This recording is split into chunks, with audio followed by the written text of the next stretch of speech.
Connor Schoen is the co-founder and executive director of Break Time. When you speak with him about the epidemic of young adult homelessness, you see he has had a passion for this work most of his life. And his own coming out experience as pansexual while he was a student at Harvard University, working at a shelter where he serviced homeless youth, most of whom were thrown out of their homes because they were LGBTQ+, only increased that passion within Connor. At that shelter, he saw the irony of his own situation. There, but for the grace of having a family that supported his process of embracing who he is, that homeless youth could have been him. It was a turning point that brought into focus for Connor what he should be doing with his life. And he boldly walked in the direction of that mission by co-founding Break Time to specifically address the causes of young adult homelessness and how to help move young adults from homelessness to job and financial security.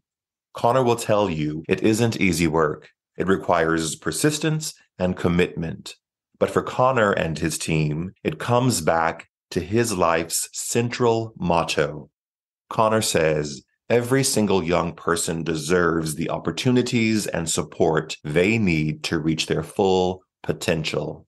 And we need to do everything possible to make that happen. Hello, and welcome to At the Podium with me, Patrick Huey.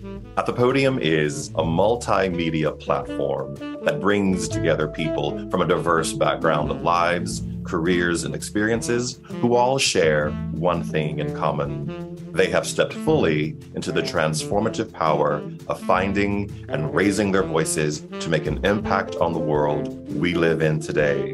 At the Podium holds a space for everyone to share their stories, to be heard, and to bring us inspiration. Today, I'm thrilled to share the podium with Connor Schoen. Connor Schoen is the co-founder and executive director of Break Time, a rapidly growing Massachusetts-based nonprofit that is working to break the cycle of young adult homelessness. Recognized as Forbes 30 Under 30 for social impact, Connor is a young, emerging leader in the nonprofit world with a deep, infectious passion for empowering young people with the opportunities and support they need to reach their full potential.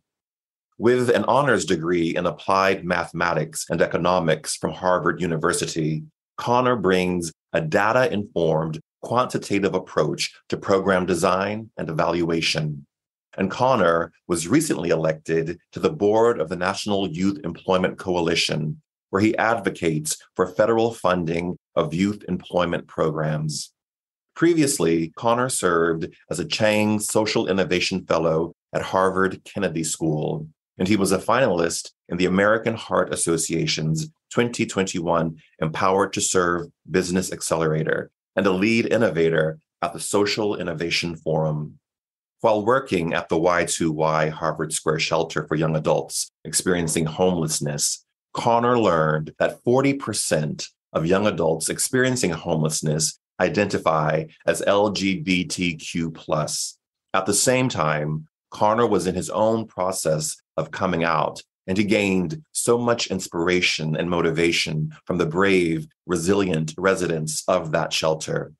Galvanized into action by this experience, Connor and his co-founder, Tony Xu, launched Break Time in early 2018, and they have scaled it to a highly impactful nonprofit with a multi-million-dollar operating budget and the catalytic support of the City of Boston, Liberty Mutual Foundation, and hundreds of other supporters.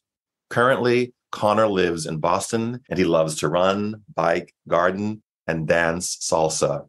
Okay, Connor, welcome to At the Podium. Thank you so much for having me, Patrick. I'm so glad we're having a chance to sit down today. You and I actually met in Boston through Charlie Davies, who was our last season's last episode, our season finale, I guess you could say. And he introduced us because he was so impressed with the work that you were doing to help young people in Boston. And so we had a chance when I lived in Boston to really speak about what you're doing at your organization, Break Time, that you and Tony Shu founded. So to give a context to our conversation today, I would love for you to give us an overview of what Break Time is and how they're helping young people, specifically in Boston today. I would love to. So I started Break Time about 5 years ago. And at that time, I was in my own process of coming out as pansexual when I learned that 40% of young people experiencing homelessness identify as LGBTQ+. And what I had witnessed while working at a youth shelter is that there was sort of this cycle where young people would get a job for 3 or 4 weeks, they'd have shelter and some stability, and then they would lose it because inevitably they just didn't have the right supports in place and didn't have a system that was supporting them towards long-term sustainable change in their life. And so what we do at Break Time is we really work to break that cycle. We have a 3-part program that starts with 3 weeks of job readiness training, then a 3-month job placement at a local nonprofit or small business, and then 3 years of alumni support. So our program is really structured to get people into the workforce through a supportive transitional opportunity. And also we invest in their financial security as well. So all of our associates, their savings are matched, they get credit counseling, and we're really setting people up with the job and financial security they need to ultimately sustain housing security for the long term. Because without job and financial security, breaking the cycle of young adult homelessness is impossible. So that's really what we focus on at Break Time. Grown a lot over the last 5 years. We now are about a 25-person team. We have over 142 young people we've worked with. 83% of these young people are now working and or in school compared to 12% prior to the program. 77% are now stably housed. And we're just seeing a lot of growth and impact through this really strategic model of providing a support and landing pad for folks into the workforce. So really excited to be here and talk more about our work and what we're learning. And thank you so much again, Patrick, for the invitation. I'm so happy to highlight what you're doing because I think we all can understand that homelessness among youth, among families is a problem, but you're actually doing something to address that problem. I was on your website before we talked and looking at some of the statistics that you were sharing about homelessness in youth, and it was pretty startling. On your website, you say that 1 in 10 young people between the ages of 18 and 24 experience some form of homelessness each year. That's 10%. 40% of youth experiencing homelessness, to your earlier point, are LGBTQ+. And 89% of youth experiencing homelessness are either Black, Indigenous, or people of color. And then as we dig deeper into those statistics, you say that 75% of those homeless youth are unemployed because they don't have a proper address, they don't have transportation, and they don't have mental health services. So with that, they become almost unemployable. So that the whole idea of people saying, well, just get a job is not even a reasonable response for someone who finds themselves in that situation. And then in terms of the LGBTQ plus community, you say that youth who identify as LGBTQ plus are double the risk of ending up homeless because their families reject their identity or they reject their gender orientation. And then for Black people, the story gets very bleak.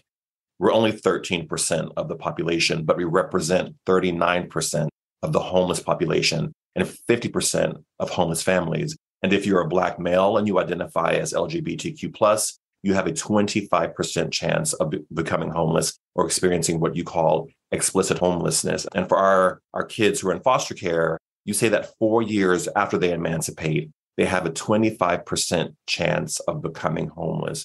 You call the foster care system a pipeline to homelessness. And I wonder, looking at these statistics, it's startling, Connor. And if you add in children, we're almost talking about a national epidemic. Am I understanding and seeing the data correctly? Yes. And you correctly identified all the drivers of that. What's missing in this system to support young people is that we think about this issue narrowly in the scope of just housing. Housing is obviously a core and central part of the issue. But to address this challenge, we also need to be thinking about people's job and financial security. That's what we do at Break Time. Because when you look at why, like you said, 25% of youth transitioning out of the foster care system are homeless 4 years after emancipation from that system. Folks have certain pathways into stable housing, but they might require a job, or they might require that you pay a portion of your income.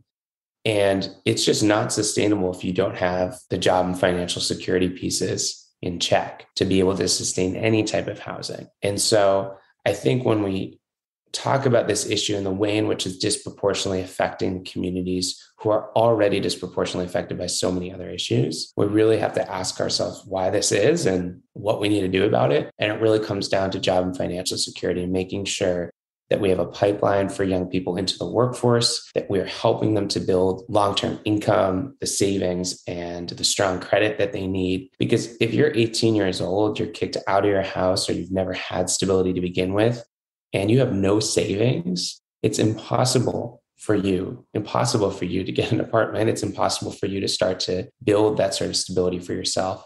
So we need to be thinking about these issues holistically and really investing in the job and financial security of young people experiencing homelessness. Hunter, why is there such a seeming misalignment between the remit of something like the foster care system, which I would imagine is in theory designed to help young people or children who are in bad or not workable family situations? Why is there such a misalignment between what the remit is and what the results are? As we worked with more and more youth transition out of the foster care system, what we realized is that these young people are, have some supports through that system and through other programs, but there's always these missing pieces that are critical. And so one of the things we do at Break Time, beyond the direct services we provide to young people around job and financial security, is that we also provide them with a pathway coach who's a master's in social work student who works with them to identify and address those gaps. But I think what's missing is we just don't have enough comprehensive wraparound supports for these young people. And we try to provide it here at Break Time, but it's really a team effort. We all need to collaborate. No one organization can do it all.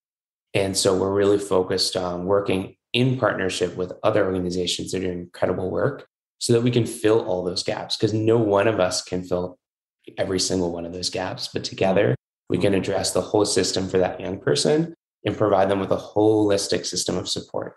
And do you find the other services that other organizations are trying to provide, are those organizations willing to help each other, or is there competition for resources amongst those organizations?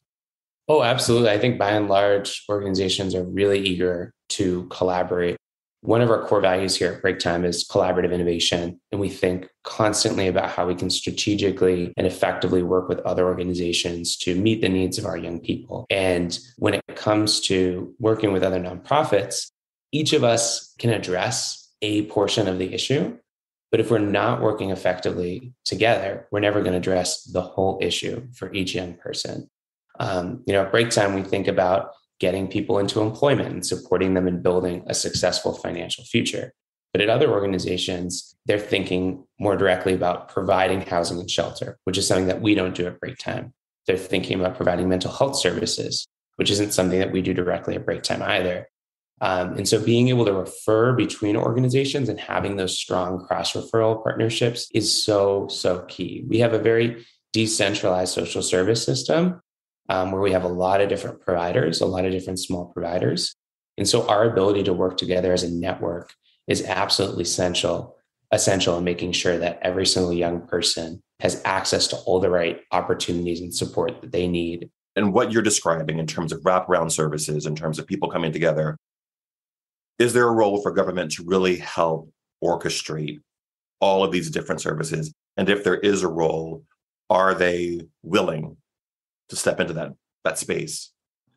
Absolutely. So Break Time, we're based here in Boston, Massachusetts, and we work very closely with both the city of Boston and the Commonwealth of Massachusetts on everything we do. And they're an exceptional partner that really cares deeply and wants to solve these issues. The biggest thing that I've learned through doing this work, the main issue is not the existence of resources. It's the coordination of resources and how we work together to effectively support each young person that we're trying to support.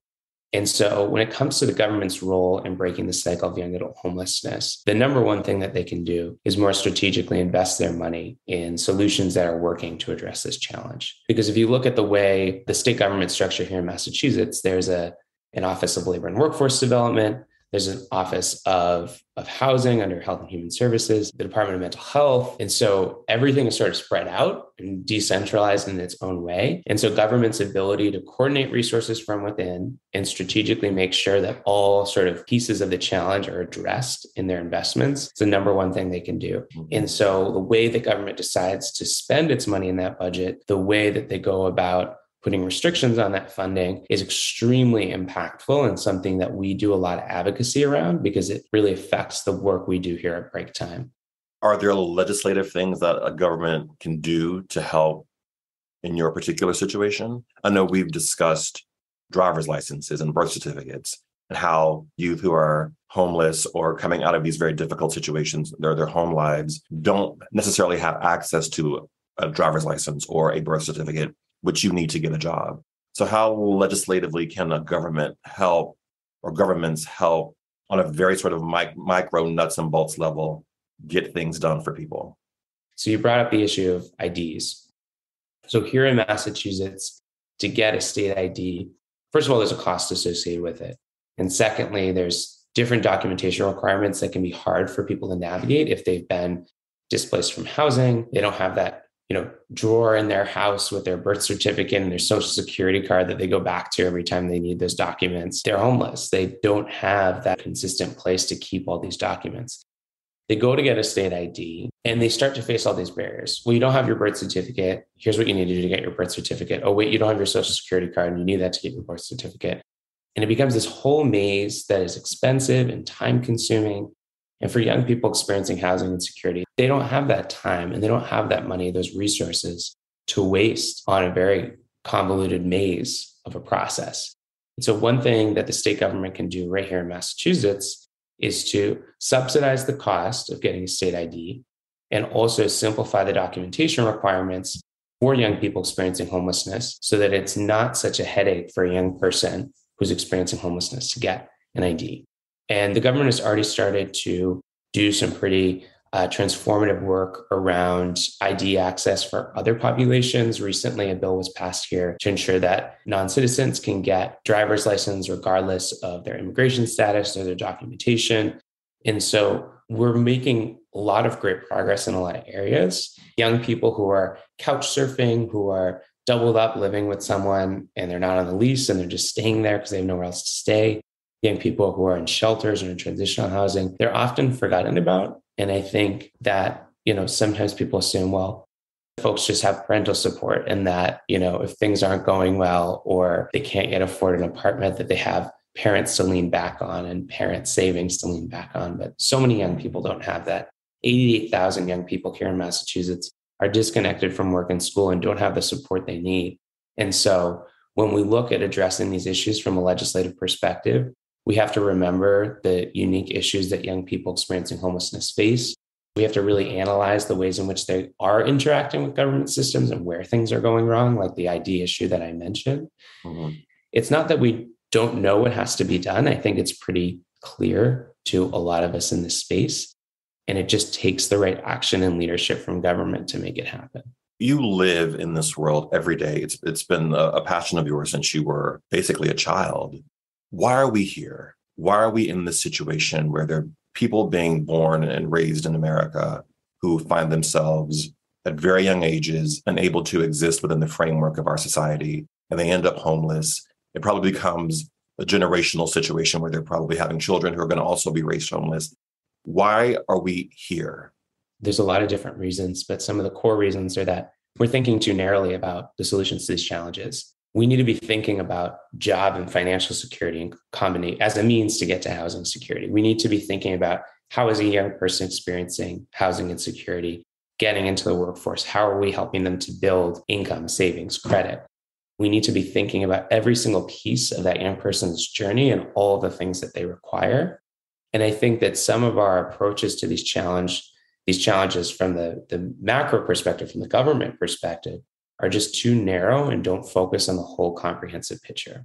But I also think that some of these things we've identified clear solutions to, and we just need leadership and action in making it happen. There are a number of bills that we advocate for at break time because we're learning constantly from our young people every day through our program about things that government should be doing differently. So we help to elevate their voices on the policy level.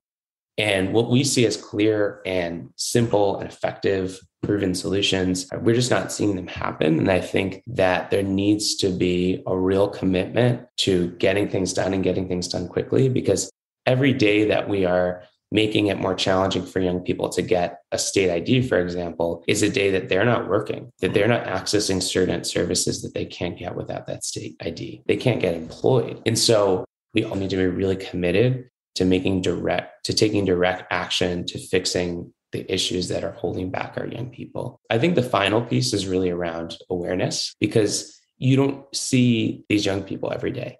Even if you're living in a city where street homelessness is a large challenge, as it is here in Boston, these young people are not visible to us in the same way that people experiencing chronic homelessness on the streets are visible to us. And so I think in addition to thinking more comprehensively about solutions, in addition to being really committed to taking direct action when it's clear that that's what needs to happen, we also need to be committed to spreading awareness about this issue and making sure that it's on people's minds. Because one of the biggest impediments to getting anything done on the government level is prioritization. Is this something that the legislature has chosen to prioritize? Because, there's thousands, even tens of thousands of pieces of legislation, and there's only so much time to debate them on the floor, to give them a hearing. And so if something isn't prioritized, if the leadership of government doesn't decide like this is going to happen, then it doesn't even get the time of day it needs to be considered. Even if everyone in the legislature would have voted yes for it, it doesn't happen if it's not prioritized and it's not, added to the docket as a key thing that we need to discuss. What role does race play in this? Because if I look at your statistics and look at, the people who this seems to be really impacting, it seems like race and gender identity and social class are obviously really at the core of a lot of what's happening here. How much does that impact people's willingness to get fired up and get these types of solutions on to the legislative agenda?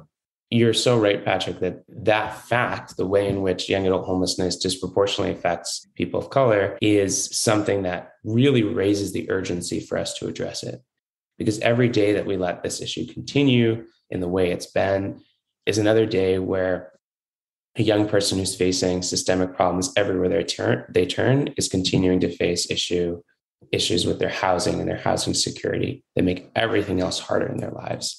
And so I think this disproportionate impact on Black, Indigenous, and people of color is something that completely raises the urgency of addressing this challenge and reminds us the ways in which all of our systems really are designed and exist in a way that is negatively and disproportionately affecting Black, Indigenous, and people of color. Is it scalable what you're doing at break time? It seems like if there was an opportunity to take this initiative, this work that you're doing into other states, it might help generate a momentum that could sort of perhaps build even federal legislation around support for youth who find themselves in this situation. So the work we do here at break time is absolutely scalable. And so we've developed a model that, unites a lot of different partners around this work and thus brings in different sources of revenue to fund it. And so our focus right now over the next 3 years is bringing this work statewide here in Massachusetts. We've just launched in the region north of Boston and are starting to work with young people there. And gradually over the next 3 years, we'll be spreading out across the state to make sure that any person in Massachusetts has access to the opportunities and support that they need to escape homelessness and to secure job, financial, and housing security for the long term. And we're able to scale this because we have the partnership of local nonprofits and small businesses around the state, because we have the partnership of the state government and local governments and the federal government as well, because we have a deep commitment to this work from the individuals, foundations, and corporations that are interested in breaking the cycle of young adult homelessness. So this work is scalable because it's already scaling. We're seeing tremendous growth. I mean, we worked with 68 young people last year. We've worked already, the year's not even over, with 142 young people this year. And we're continuing to scale up because we know how urgent and important that is. On a national scale, in the long term, we do want to work towards, making the model we have developed available to a national or even international community. But right now, we're really focused just here on Massachusetts and making sure that the work that we're doing can have impact outside of the most major population hub in Massachusetts, which is Boston, because there are many other cities and communities outside of Boston, Massachusetts, just as there are outside of, big urban hubs in other states that require, the same types of services and don't get the same level of investment. And that's why we're really focused here, because there's a young person in the western part of the state that doesn't have access to any services right now. It's super important that organizations like Break 10 find a way to support that young person. So that's really the mission that we're focused on and sort of what our objectives in terms of scale look like over the next few years. It's interesting because in your personal life story, and you alluded to it earlier, you were working at Y2Y near Harvard with these kids who were coming through who were LGBTQ+, hearing their stories and seeing what they were going through and the pipeline that was leading to homelessness. And here you were in your own personal life, dealing with your own sexual identity. But on the opposite side of that, you had a supportive family. You had the resources. I'm not talking financial, I'm talking the emotional resources to support you through that journey, through that coming out story. And the irony was not lost on me that had your situation been different, you could have been on the other side of that services equation that you were working on and working with. I'm so blessed to have the support of the family that I have in my life. My family is so deeply important to me. My two brothers and my parents, who have been endlessly supportive of me throughout this journey of starting my own organization, coming out of college, not knowing if I was going to have a salary, and also investing in this work that was so deeply important, but also deeply impactful to me. But so many young people don't have that. And so many young people who, try to embrace their true, authentic selves are rejected for that.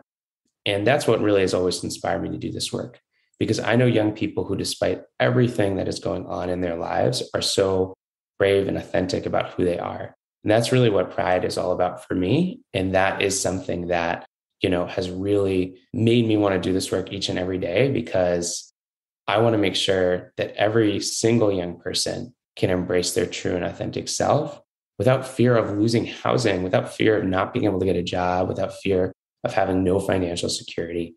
Unfortunately, that's not the reality, but there are things, as we've discussed, that we can do to change that.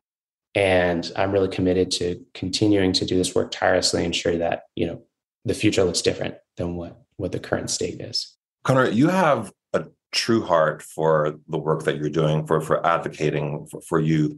I wonder where that comes from within you and who nurtured that within you. To tell the story of how I got involved in all this and what continues to drive me to be committed to public service, I want to sort of rewind 10 years to when I was an eighth grader, actually. And I was selected.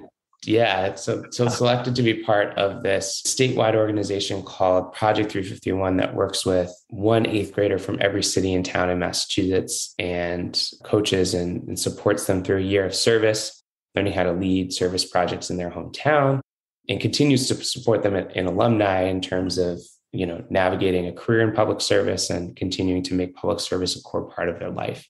When I was in middle school and all throughout high school, Project 351 provided the support and opportunities that I needed to truly understand how to run service projects. So I was running a clothing drive and a food drive in my hometown. It introduced me to the nonprofit world as a profession.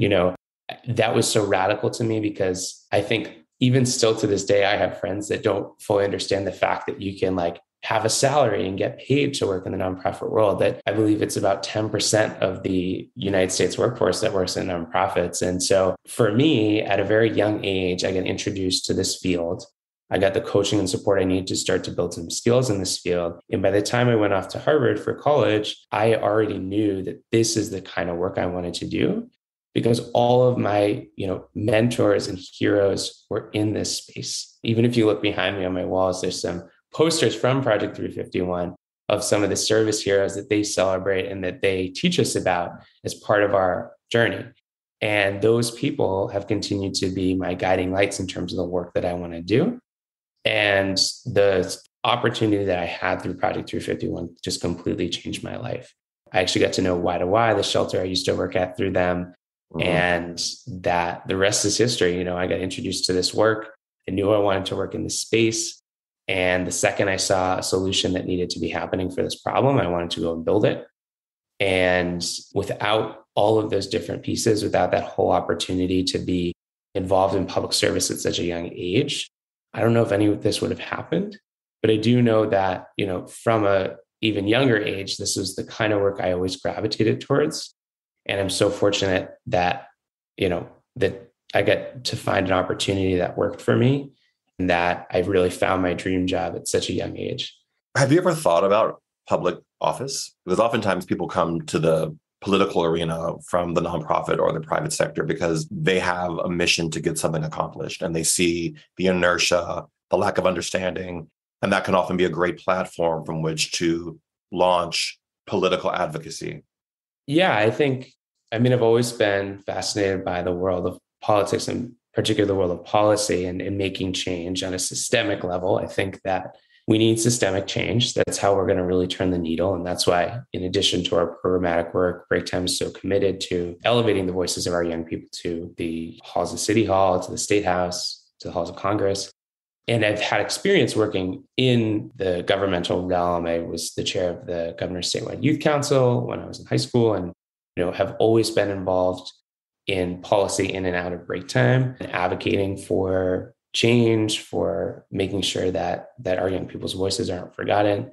It's something that fascinates me. It's a tool that I think we all need to be engaged in to be moving forward the types of change that we want to see. And in terms of professionally, what I see moving forward, the work I do at break time is 100% the work that I want to be doing and the work I want to continue to do for probably at least the next decade. But would there be a time at some point where I consider a different path that involves, being more involved in government and bringing the change that I want to see more to the systems level? Absolutely. But the things that I'm learning through being the executive director of Break Time, the experience I'm getting with my team, with the young people I work with every day, I wouldn't trade this for the world. There's no other opportunity that could even begin to sway me away from the job that I have. I'm really in my dream job. It's something we actually talk about with our young people at break time. Like, what is your dream job? And I'm always, the example of the person who got really lucky to find their dream job super early. But right. Almost everyone, we kind of go through tons of existential crises and trying to figure out what we want to do. That's really the norm. And I never take for granted the fact that I'm so lucky to be in the job that I have. And I don't want anything else in the medium term, but knowing how much has changed for me over the last 10 years since I started as a young person, Project 351, it would be naive of me to say that 10 years from now, I might feel differently. So I think we'll just have to set a timer, Patrick, and maybe revisit in 10 years and see if I'm thinking it all a little differently. Right. Right. I wonder, there's so much data, there's so much statistics about the cost of someone going to prison versus the cost of helping someone have a jobs program to get a job, the cost of homelessness versus having someone have a proper place to live and a place to go every day in their life and be a contributing person to the overall cultural society that we're all a part of. Where is the disconnect that happens that people stop caring or stop believing that there can be solutions? How do we take the data, the statistics that we all know, that we can all go online and read, and turn that into fire for action? It's a great question. And before I dive into the answer, I'll add that, national data suggests, this was from 2018, so inflation and rises in costs have changed this. But in 2018, the government was spending over $35,000 per person per year on people experiencing chronic homelessness. So we think about the return on investment of investing in preventing chronic homelessness and working to support young people experiencing homelessness and gaining housing security. The benefits are insurmountable compared to the costs associated with getting young people out of this situation. I think where the apathy comes in is just, we're all frustrated. We've seen obvious challenges with clear fixes for too long that have gone unaddressed.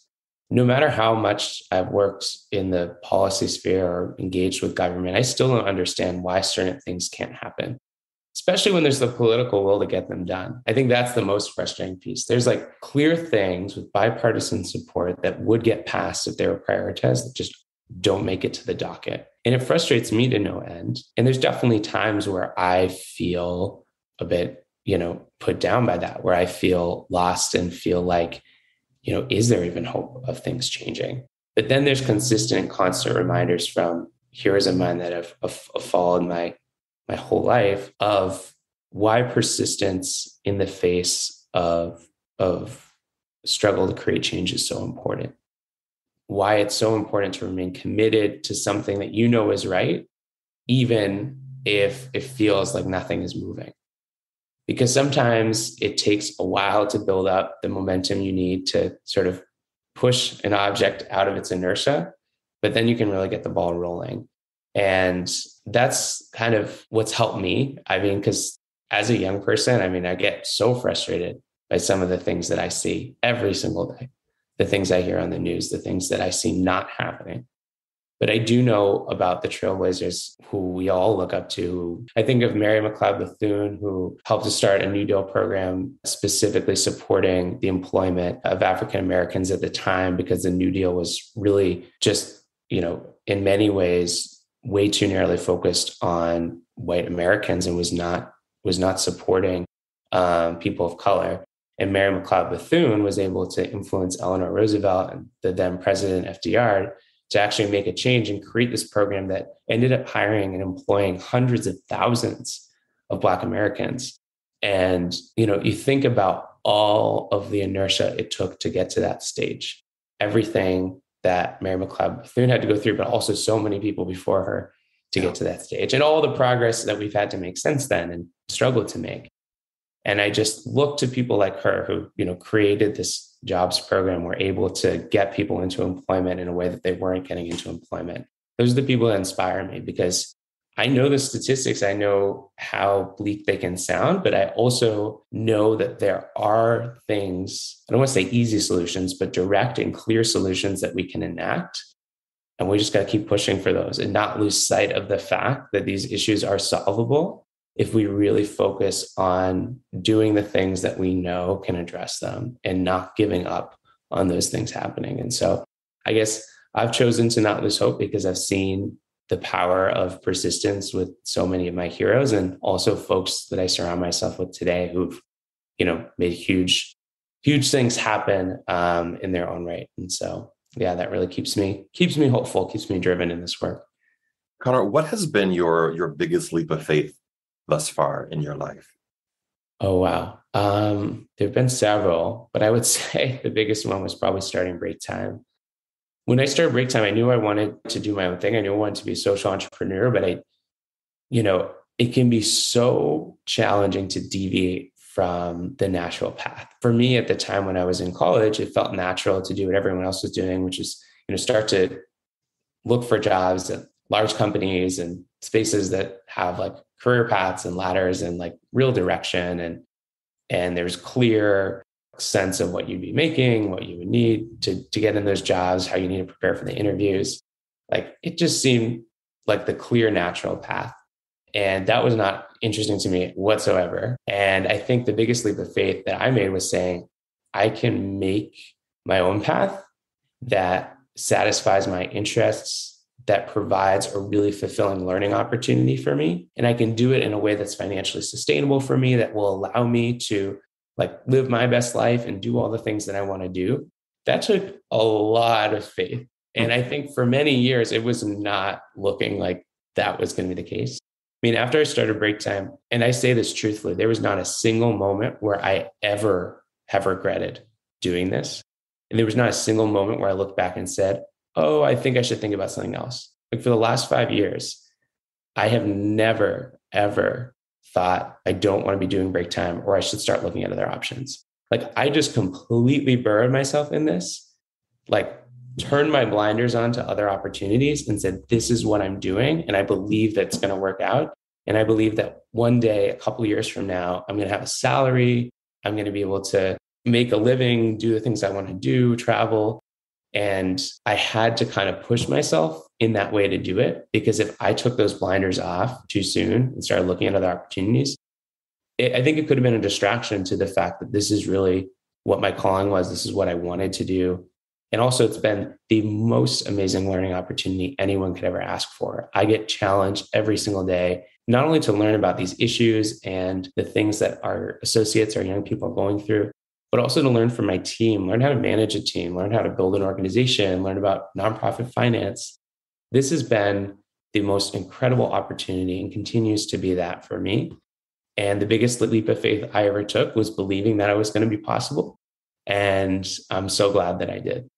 In this season of the show, Connor, we're talking to people who have found their voice or who are in the process of finding their voice. And I wonder, what do you want to say with what you're doing and what you're building? I think for me, it all comes back to sort of my central motto in life, which is that every single young person deserves the opportunities and support they need to reach their full potential. That's what I always come back to after a long day, after a lot of frustrations, after seeing crazy things in the news. I come back to, we need to make sure that every single young person has the opportunities and support they need to reach their full potential. And we need to do everything possible to make that happen. I think centering that in my life and in my work has really helped me to stay focused and to ensure that that is always top of mind and driving my action and what I do. And I think while doing that, I've also had to push myself to learn a lot about myself personally, embrace myself personally. Until 2018, around the time I started Break Time, I wasn't even fully aware of my sexuality or even the possibilities of my sexuality. The journey that I've gone on over the last 5 years of coming out, now having a boyfriend, has been crazy and transformational and incredible, but also scary.